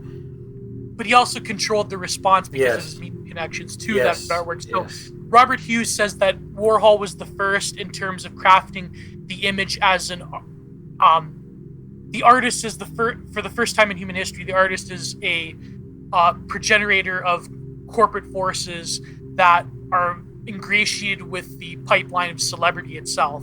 So now celebrity, corporatism, and the forces of the avant-garde are for the first time ever converging within the production of Andy Warhol, because he is able to not just control his artwork and its output and its mass-produced output, but rather control the celebrity and the media attention around himself as a work of art. And that itself becomes integrated as part of the art itself. Absolutely. Yeah, now the artist is no longer nameless or faceless like it was in symbolist art, like it was to some extent in the Renaissance, when it comes to like commissions for, you know, the church or rich people. Now the artist himself or herself is a media phenomenon, and Andy Warhol was the first to do that. That's obviously why you can't look at a Warhol something out of the context and the milieu of the time. And exactly. You can't just say, look at, oh, this is trash because it's just a painting of a soup can or whatever. Anyway, but so just to circle back to, I thought that was interesting what you were saying about the way the media response and everything can be controlled, because in the context of Mac Brim's art, you also have a desire to control the media response in that, or the social media response, and a desire to sort of cultivate a reaction. She says this herself, you know, in her artist description. But obviously, when it doesn't go, when it gets backlash, when it gets backlash or whatever, you get these sort of snarky, sassy Instagram story posts saying, "Oh, cause havoc and just doing my self-care ritual now in the bath or whatever." There's a very fragile, egoic personality going on, and some people who are more callous than myself would call it female narcissism. Yes, absolutely. This is the product of the internet age more than anything. It is the product of social media. And in some ways, I almost can't blame women for taking on these signifiers of acceptance and social currency and putting themselves out there in such a way, because it's so addicting. And men do this as well to an extent, but like they do it differently. Like, that one Paul Scholes quote that he deleted that I saved, to me it's so brilliant. Like, there's gems of brilliance that are the premier philosopher of our time, Paul Scholes, just tweets on a daily basis. He said that in order to make money on the internet, women have to take their clothes off. In order for men to make money on the internet, they have to fundamentally transform your way of looking at reality through words. Yes, that's so. or some other creative involving, but it can't be really to do with their intrinsic value as a man. But that's just the nature of men and women. You know. Yeah, I would say that lifestyle brands, though, they're probably doing the same thing, like fitness, Instagram, like with men. Like, I don't know. But this is all about selling you an ideal that you can't ever live up to. But it's obviously it's a product. You know, it's a consumable thing. But exactly. Buy my program and you'll get rich, or buy my program and you'll become a beast. Yeah. You'll become an alpha male. Yeah, easy. Or you'll be. yeah. Or buy my book and you will fuck. You know. Buy my book and you'll become a philosopher king. So.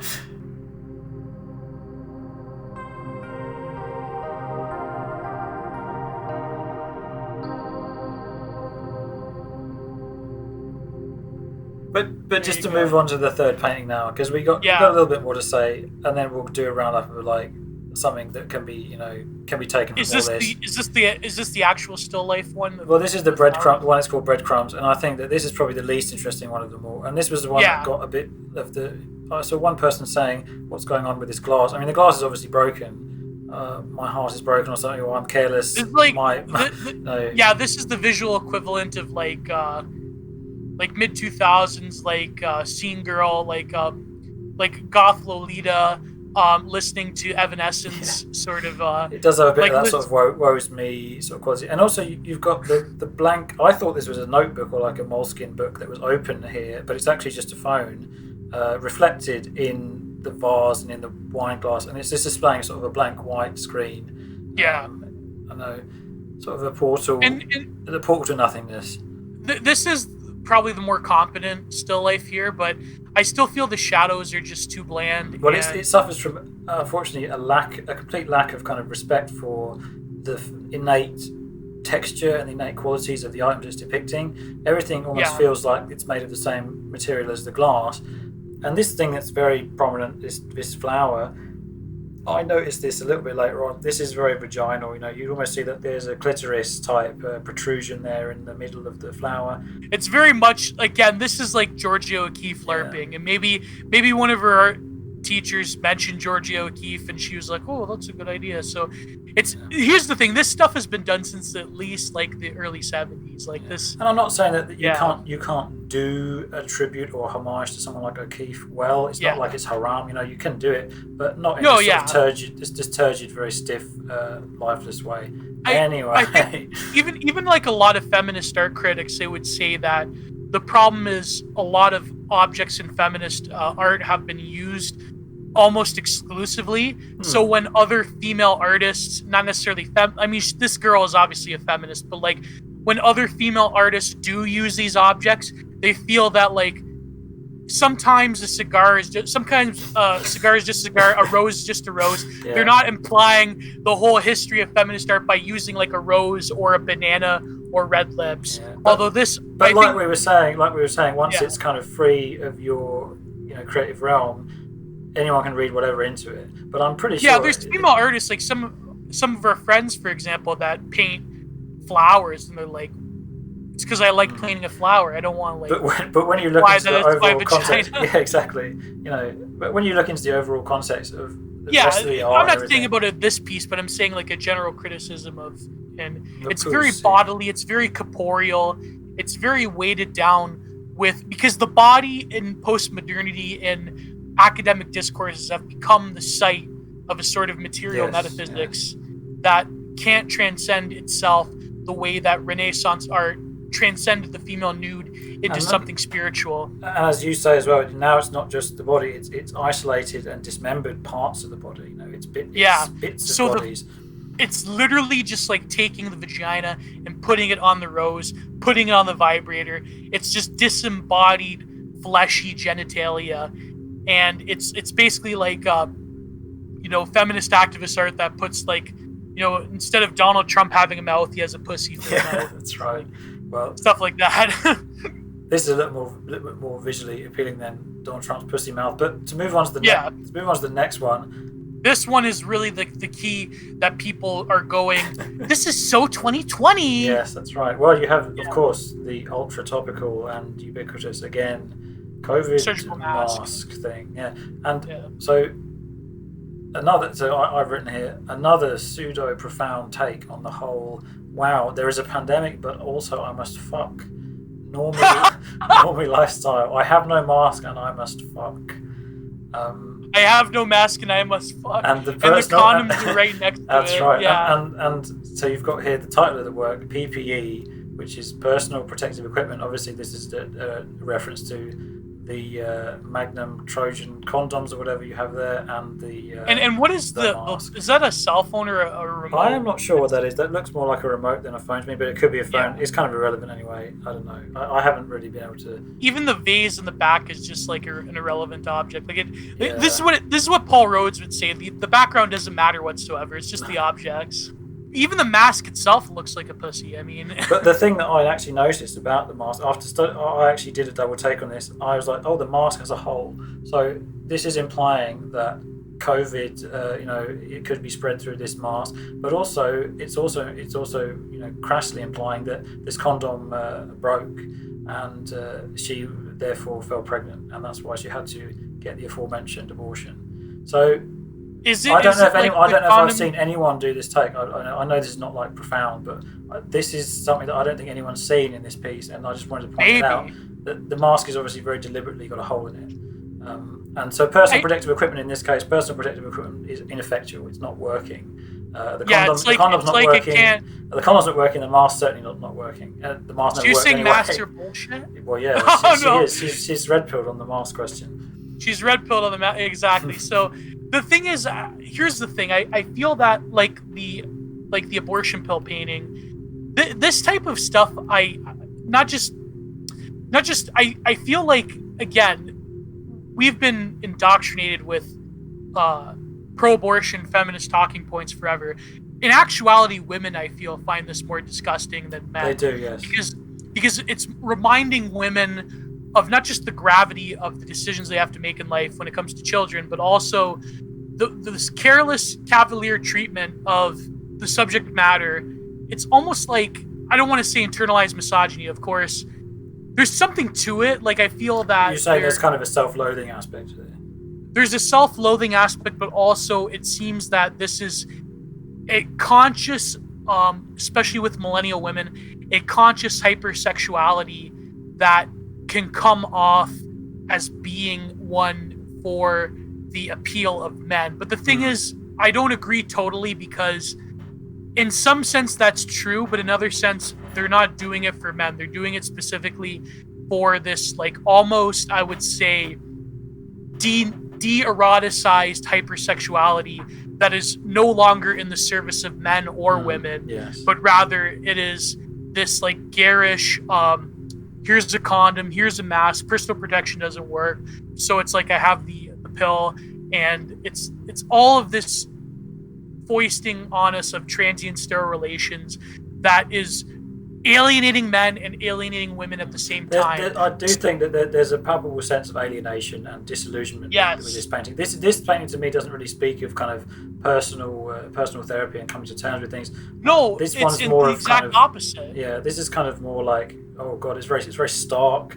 It's very, the symbolism is very blunt if you're able to look at the symbolism. And there are some painters who were during the pandemic doing works that are intriguing. Like there was this one I remember from I think it was Art Space, where it was this woman did these woodcuts of people in masks that are facing away from each other, and I thought that was really good. And I want to do some work as well. And I think even before the pandemic, one of my absolute favorite contemporary painters, Justin Mortimer, was doing works like this with specifically transporting aid workers in the Ebola crisis that happened, the several ones that happened, transporting them into different contexts with refugees and with in the forest, and with like almost implying some government shady stuff. Yeah, Ebola seems like a whole world away really now, doesn't it? Yeah, but I feel that the paintings of Justin Mortimer, they're given new relevance within the global pandemic. But the thing is with here, it's, to me, I would say this is the most profound one, but it's again unintentional. Yes. In the sense that they're commenting upon the medicalization and the instrumentalization of all life. That's a wonderful point. That's actually something I didn't think about. The medicalization and instrumentalization of all life. You're right. Because everything from personal interactions with the mask to the condoms to the morning after pill, it's all mediated by a marriage of techno-capital globalization and the medicalization, the state of exception, the homo sacer existence that Giorgio Agamben talks about in various crises. So here we have true meaning of transient sterile relations that are created both by the collapse of the social order, by the collapse of tradition, and by all of this foisted upon us by the forces of capital and the forces of deculturation and the forces of the collapse of tradition. So here we have sexuality and personal relations are both being mediated by mass consumed products that are given out to people by the medical establishment. To me, like, I don't know, there's something so, you know, as a Volcel myself, there's something so alienating about the condom that's just so, like, not just that it cuts off pleasure, but it's just so, there's no eroticism, there's no raw sexuality, there's no, like, raw in every sense, I mean emotionally raw, in terms of, like, investing in the sexual act with another person that you theoretically have a deep connection and love for. It's like they've even done studies with porn where men just turn off porn as soon as they see a condom. That's the reality of it. Yeah, completely. So just to touch quickly on what you were saying about the medicalization and instrumentalization of these acts and these normally intimate acts. Yes. So she mentions here, somebody's replying to her saying that these are great paintings. I think that my analysis is also me in my feels about the way I've personally felt failed by the pharmaceutical industry for women's health. I think that that's applicable to so many women too. And she says in reply, trust me, I absolutely understand that. I wonder if we have such strong responses to these objects because so many of these stories of women's health are told by men, which I think is kind of absurd and strange. But I mean, it's hard to deny, obviously, that men do the the development, the research, the production of these objects there for has profit, been, like, mainly for profit.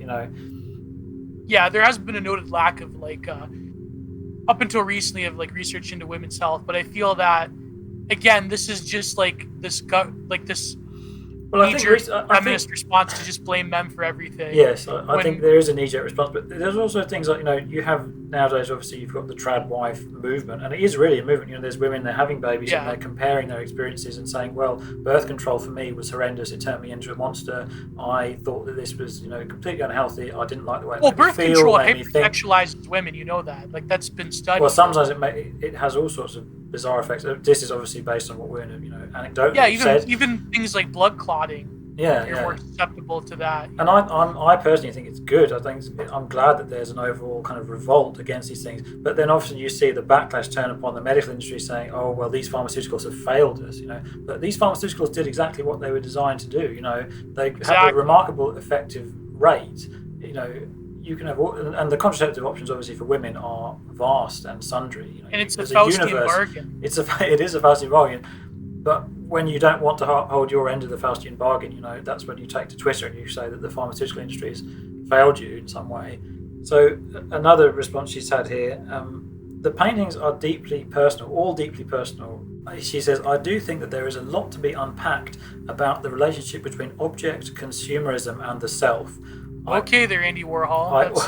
I also do think that as a woman in this society, it's impossible to extricate the self from the object. So, I mean, give us a... so she's admitting it. She's revealing the kayfabe. She's saying that women's subjectivity is fundamentally informed by consumerism. Wow. Yes. I mean, I didn't have to read fucking No Logo to realize that. I mean, I'm sorry. I'm being totally facetious, but go ahead. Yeah. No, but I mean, I didn't have to read Camille Paglia to realize that. Yes, exactly. Well, many people are getting Paglia pilled recently. Thank God. Particularly Anna. Thank you, Anna, for Paglia pilling a whole generation of women.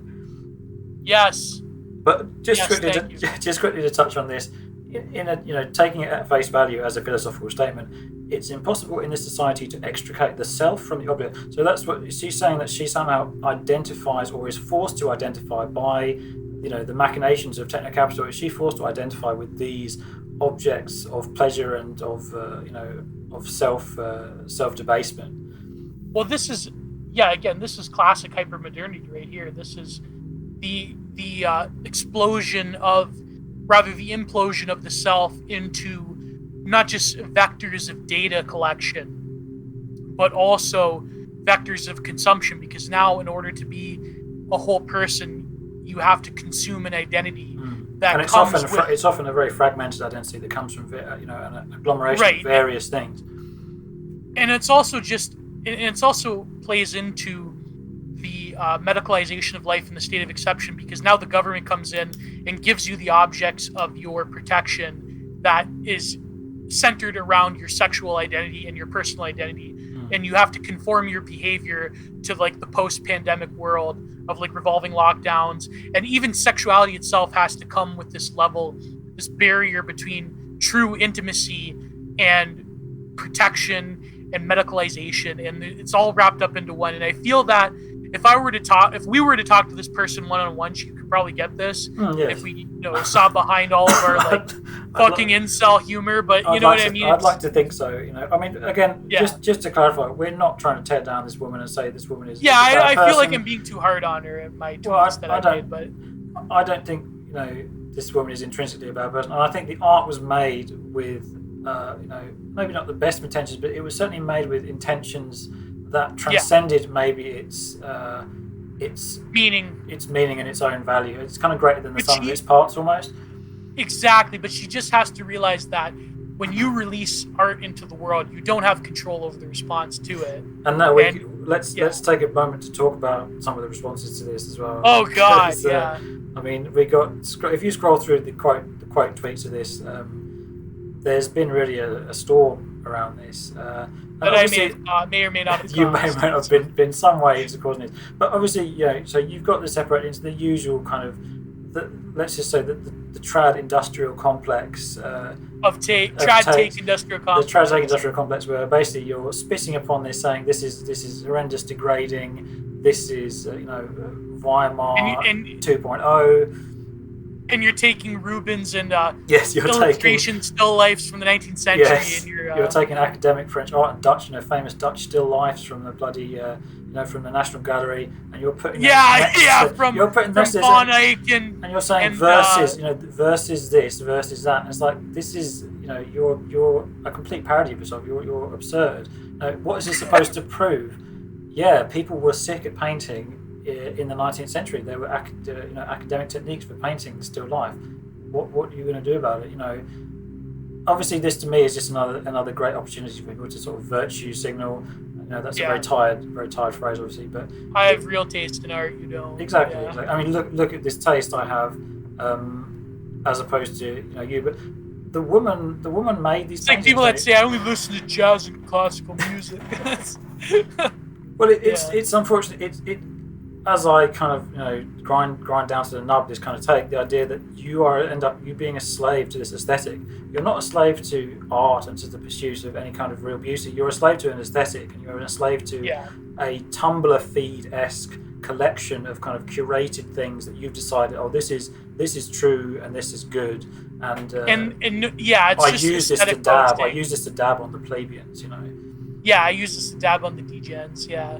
It's not like it's just aesthetic posting. It's not. A lot of these people are not. They don't attempt to actually learn like classic atelier level techniques. And I'm not saying. Obviously, I'm not saying everyone who's having a take on this needs to go to an atelier and spend 10 grand. No, obviously. Yeah, but anyone can be taught. This woman could go to an atelier and probably be taught techniques of academic 19th century realism, and her paintings would improve vastly. We wouldn't be talking about problems with milky shadows and all sorts of things like that.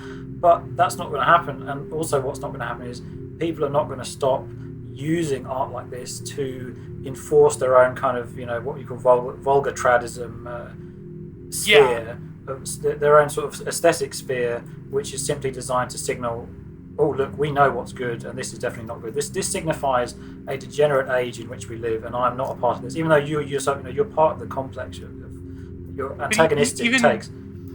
Exactly. You are just as much a product of this age as anyone else. I mean, I do feel that this art is quote unquote degenerate. Obviously, it's not done very well, and it's nothing compared to the Flemish old master still life. But at the same time, that doesn't need to be said. It's like everyone knows. It's a completely absurd idea, just the very idea of comparing these things together. But I mean, someone who did have a good take here, which I really enjoyed, was Sunken Cathedral. Yes. Yeah. And he says, the Vanitas still life juxtaposed objects of pleasure with a reminder of their fleeting nature. These paintings, and he's talking about obviously the Vanitas, the traditional sort of Dutch style still life, where you often have a skull and you have big tomes and wonderful food and very expensive the books crockery and the chalices. And things, everything decadent and wonderful. But then you have the skull kind of reminding you that this is all fleeting. And he says these paintings irk because the artist is engaged in vulgar, mercenary flattery of her own and the audience's lifestyle choices. Oh my god. And he says Thomas Kincaid paintings for affluent urban singles. That's just a devastating. I hate to admit it, but that's 10 times better than my take on it. But just unpack for people quickly who may be not so familiar with Thomas Kincaid and the point of Thomas Kincaid's work. Why exactly? By the way, watch my video on Thomas Kincaid on my channel. Please do, and vulgar tradism. So why exactly? Obviously we unpacked a little bit earlier on about why kitsch. Why kitsch has this sort of inherent insincerity to it, why it's designed to give you everything at once in a kind of, this high fructose dose. But just unpack why exactly you might compare these paintings to Thomas Kincaid. Well, I think that because Thomas Kincaid being the master of kitsch, and here's the thing. High accolade. When Odd Nerdum deliberately calls his art kitsch, I feel Odd Nerdum is doing something, way more than just what people like Clement Greenberg call kitsch. I don't consider Odd Nerdum a kitsch artist in any sense. But it's a bit too kind of self-aware historically to be kitsch, I think. And it has a theme and it has a commentary upon art history itself. Yes. But Thomas Kincaid, it's just vestibules of pleasure, visual pleasure that's very easy and family friendly and consumable. And there was there's whole stores in the mall where you could buy his prints, his posters, his Hallmark cards. It asks nothing. Disney. It asks nothing of you at all. But also it asks nothing, but it's also the most bare bones, basic, family friendly, aesthetically conveyed objects of Americana. So you have Disney in a few paintings in a series, and you have NASCAR. Yeah. He fucking painted NASCAR. That's. And that's. I mean, I don't mean it in the sense that it's designed to feed an audience he's very aware who he's feeding. He's very aware of what he's feeding them, and the reason that it's kitsch is because they're not just idealized places, but they're places that don't even exist. They don't have a reference to a particular time period. They don't have a reference even to a particular space within art. They are just self-contained entities that are meant to express a very carefree, easy form of beauty that everyone can pick up and look at and be like, "Ooh, that's very nice. That's a nice calendar," and they forget about it. So I'd say that these it's literally a poster print in a hospital room before you you're 80 years old, you're dying of cancer. So you get to look at Thomas Kincaid while you die. So I mean, I'd say personally myself, I think that these paintings have a little bit more to them than a Thomas Kincaid. I mean, Thomas Kincaid, he's very much in the mode. He's very much in. Well, he's just the first example that someone could use when it comes to kitsch. Yeah, of course. I mean, no one wants to touch Bob Ross. How dare you denigrate Bob? By the way, I will be taking down Bob Ross quite viciously in a series of videos. Don't worry about it. That's a secret project. Don't worry about it. Thomas Kincaid's the most ready example of what people mean by kitsch.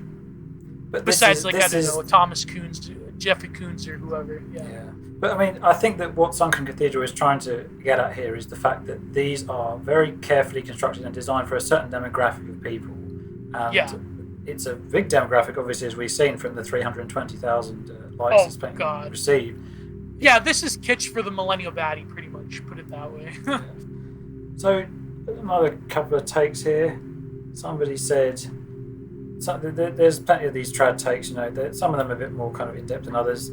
Art is directly linked with reality and history. Renaissance art cannot be created today, which is an absurd statement in itself. Renaissance art cannot be created today because the social state of the world does not allow for such things to be thought of in the way Michelangelo's paintings were a good look at current art which can describe a whole society. Well, I don't know what that really means, honestly. But I think the point being that, again, it's just really patently absurd and self-defeating to kind of look at these paintings and say, well, this does not look like Renaissance art. And these paintings are a good barometer of something, and I'm really interested in what that is. And I want to make, this inspires me to make art around that, I feel like we're not totally doing the vulgar Traddis, just shitting on them. I feel like there's a purpose to why we're critiquing them, because they actually are relevant and important. It's like what I said, and I got huge backlash by people on Twitter. when I said that picture of the sassy Shaboon beheading the white men, yes, of course, that they're still relevant, that they say something about our society. Yeah. But it's just not in the way that the artist thinks, of course. Obviously, but anyways, everybody wants there to be a renaissance. I've seen that take so many times. Everybody wants there to be some kind of, but revival. Everyone, some kind of revival. But you don't live in a world where that kind of narrative is possible at this point. The meta narrative is so fractured that I don't think there's the capability to have that, and that's fine. You ought to accept that. I get what the take is saying. That it's right in the sense that it's true that we can't replicate the same heliospheric reality that the Renaissance came out of. There's not the same. That was the sense that there's a sort of a frontier. There's a frontier being tested there. There's something old being dragged into the new, and it's being probed and tested in different ways. Michelangelo obviously studying the Laocoon sculpture, whatever, when it was literally just dug up, and you have a sense that you're kind of tapping into something ancient, but also moving forward with it. Whereas this is this is art of capitalist realism. It's art of stasis. It's art of stagnation and masturbation. Neoliberal kitsch. And there's another take here by girl Poppy. It's safe to say our artistic intelligence has dramatically declined. And you've got a picture of Botticelli's famous Birth of Venus, and also I believe that's a William Blake etching. That's a William Blake, yeah. But I mean, again, Botticelli, yeah. It's the same thing. You can't really compare these things, and doing so to me is just an example of showing off. They're universes apart. Yeah, you're flashing some kind of. It says a bit more about you than it does about the artist who made these paintings. When you try and post these kind of takes, it's almost as if you're trying to prove to people that yes, I have taste. I'm still carrying the fire of taste. It's fine. Yeah, you don't need to prove that. Yeah, exactly. Anyway, and the last take, I think we'll leave this on before we wrap up a little bit, talking about in general, is just a couple of takes from herself, Mrs. Mack. You don't have to like the subject matter, but you can't say my paintings are shitty. I'm a very skilled painter, and this got a substantial traction in itself on Twitter. I think, and I don't know if you agree, that these paintings were painted at the very stretch of her ability. These were like, I'm doing literally the best I can in terms of technical ability, handling a paint and everything. This is my ability stretched to the very extreme. All my Oklahoma University training coming to its head here, and it's not unimpressive for somebody who obviously did a Bachelor of Arts. I mean, I've seen far worse from people who've done a Bachelor of Arts degrees at an average university.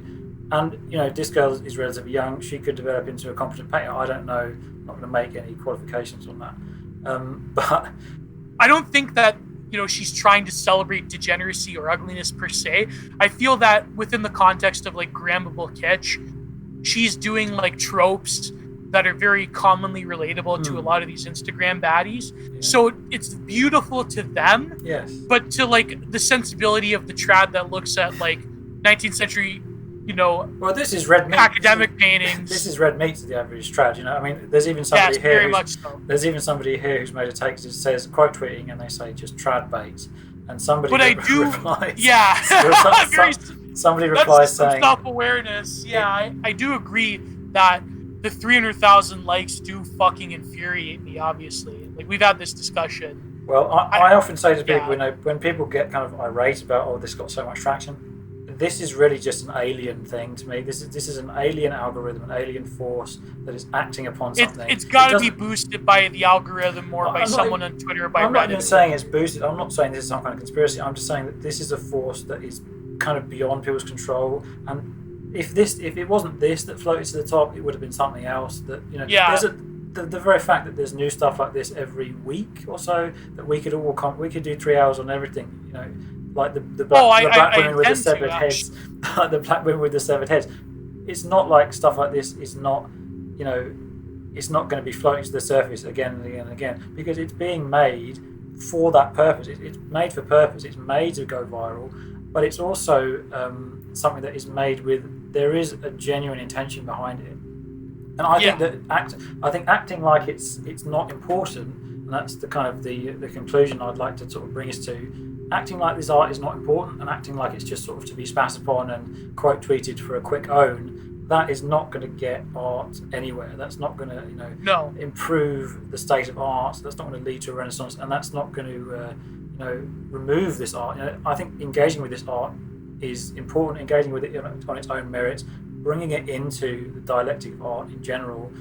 Yes. You don't have to like it. You may think it's trash. We've already critiqued it on numerous points. But yes. I mean, if you want to make art which responds to this, I think that there's a wealth of ways you can do it. And I would always encourage people to actually make art in response rather than just simply trying to dab on something in post 19th century academic paintings. That's not an own. That's more sad than anything, really. It's a state of by admitting, like by saying that there is this cultural stagnation, but then retorting to a previous era. I feel that that's missing the point of in how to get out of such a period of cultural malaise and NUI and stagnation. It's not by saying, like, even in trends in painting, like neoclassicism, or like in certain trends in Chinese art, it's not to say like we got to go back, meaning we have to like LARP exactly with like the same garb and the same, like a lot of these like art renewal center painters, they do this. It's like, no, that's not it. It's like it's taking the lessons of the past, and taking that same trans historical truth and transporting it into a medium that not just speaks to our age, but can also create something new, because the real tradition is a form of futurism in some ways. Yes, it's finding ways to carry that tradition into the future that isn't going to erode those lessons, but is going to transform the way that people intuit and understand that tradition. And this is where the trads, I feel, have gotten this wrong by looking at like artistic modernism and casting it aside and saying that it's just degenerate art that my 8-year-old can do. It's like, to me, there's something more going on there. There's something more that these painters were trying to express, and this has been my message for years now. Yes. And I know some people are receptive to it, and this is what me and you.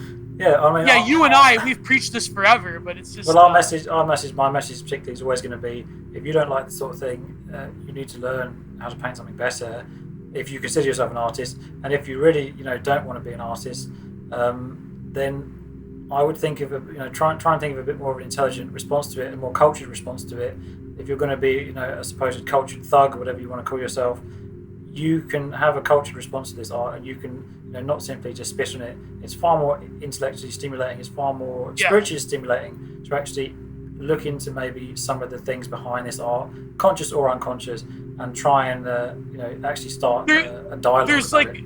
Just to conclude, I mean, that's my... Well, what you're trying to say to conclude is you're saying that there's more of an intelligent critique that engages the artwork for what it is, rather than just saying this is degenerate filth. Like, there's a way you can say something is degenerate filth by having a knowledge of where this art comes from and why it's produced, rather than just saying that, it's all just the modern world, it's degenerate. Like, okay, but we get it, bro. You hate we get it. You hate the world. We get it. You've read the dust cover of Revolt Against the Modern World, but like, there's more. Like, even Julius Evola himself had like incredible nuanced takes on the aesthetics of his own time period. He did, yes. I mean, he spent enough time listening to degenerate Negro jazz or whatever to be able to write a good chapter on why exactly it was so bad, why it jived his body. And even his takes on quote unquote degenerate French philosophy, he actually, he took the time to read. He was reading Jean-Paul Sartre at the time. Absolutely, he's reading Sartre. He's read Nietzsche, all that sort of stuff. Yeah. So, all I can say is, art should be a joyful practice. It should be a practice of learning about things and actually engaging with the tradition of art. Art is a continuum, and even a joy that mortifies you. Even a joy that mortifies you, like looking at a Lucian Freud. Anyway, I think that we'll wrap that up for now, and thank you for listening, everybody. I've greatly appreciated it. God bless. God bless. And goodbye. And goodbye.